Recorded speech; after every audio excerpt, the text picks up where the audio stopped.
6:52, time for the morning sprint. We'll get back to our breaking news this morning. One person suffering from potentially life-threatening injuries, and others are hurt too after some sort of a disturbance on the west side.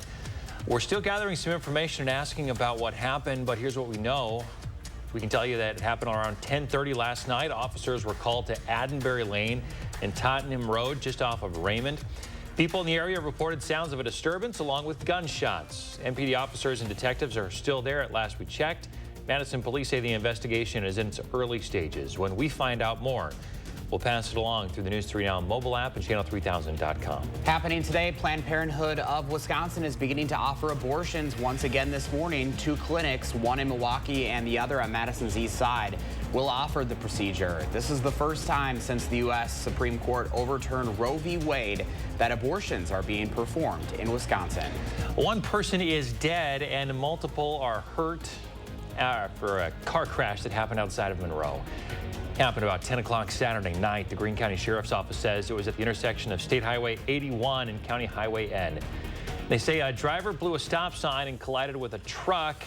Then the truck hit a Subaru sedan. The driver of the Subaru died at the scene. The UAW and Stellantis will be meeting for negotiations today. This is happening amid a historic strike of 13,000 workers across a few Midwestern plants. The union is threatening to expand the strike after General Motors and Ford announced layoffs in response to it. Workers at a Chicago plant, one of the largest in the country, say they are considering walking off the job as well. A resident in Cottage Grove in police custody this morning after making threats toward the Monona School District. According to the Cottage Grove Police Department's Facebook page, they got an anonymous complaint that someone had made those threats on social media. The individual, who's not been named, was taken to the Dane County Jail and has been booked in for terroristic threats. A potential government shutdown is getting closer by the minute. Some progress is being made as a GOP group has come to terms on a short-term funding bill.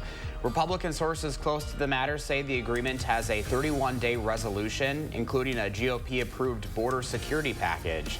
If House Republicans approve the bill, it will likely be stopped by the Democratic-led Senate. The owner of a daycare center in New York City is facing charges in connection to an opioid exposure that killed a 1-year-old. It critically injured a 2-year-old. Police arrested the owner and her neighbor on 11 charges, including murder, manslaughter, and endangering the welfare of a child.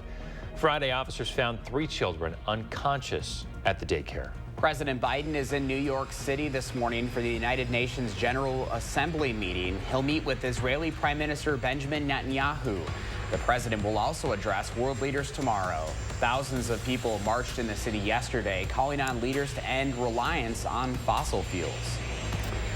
Good morning. 5 minutes away from 7 o'clock. We are still seeing some of the fog, especially as you head to the east on I-94 headed over toward Milwaukee. Watch out for some of that fog. Visibility is down to a quarter of a mile right now in Watertown. Also along the Wisconsin River Valley, we're seeing that visibility reduced less than a mile. 46 at Madison, definitely a chilly start to our day after we get through some of this fog. Should turn out to be a really nice afternoon.